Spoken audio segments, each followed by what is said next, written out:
The Bahrain Grand Prix, like last year, happened by night under the spotlights. But the sparks showed more than the action on track for the 2015 edition. The Chinese Grand Prix has nothing to envy to the most of the Bahrain Grand Prix. However, we can still have a top 3 and a flop 3 for this Grand Prix. Top 3 goes to Williams. After a kind of disappointing beginning of the season, Williams showed more positive signs this weekend, like Felipe Massa finishing in the point after starting from the pit lane, and Valtteri Bottas, who resisted to Vettel's attacks for more than 10 laps. This promised some good battles between Williams and Ferrari, but let's be careful not to let Mercedes too much ahead. Top 2 goes to Nico Rosberg. Surprising, isn't it? He was in the flops in China, but here we have all the reason to make it into the tops.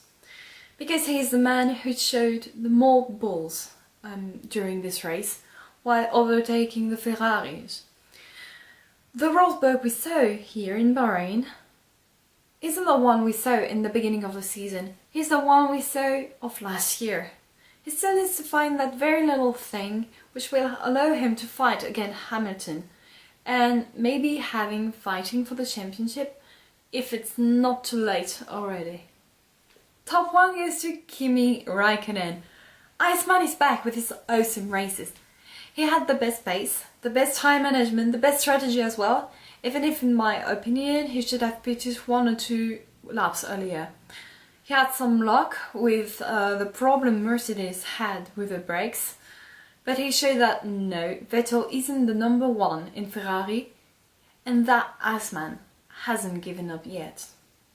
Now we start with the flops, and we start with flop 3, which goes to Sauber. It's a very little flop, but we started to get used to see Sauber in the points, and here both Sauber finished, but outside of the points, even behind Fernando Alonso.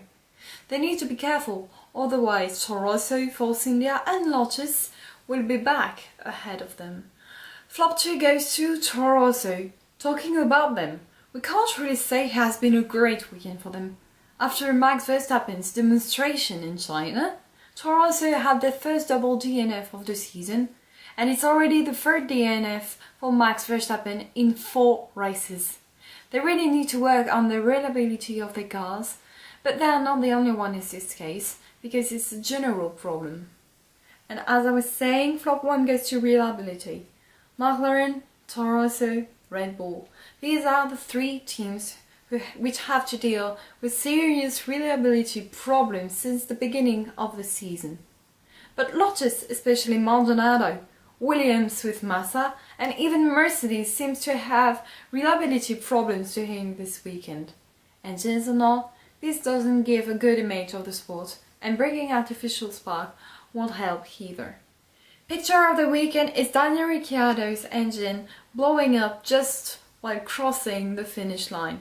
He had a bit of more luck than Max Verstappen in China, who had to stop a couple of laps before the end of the race.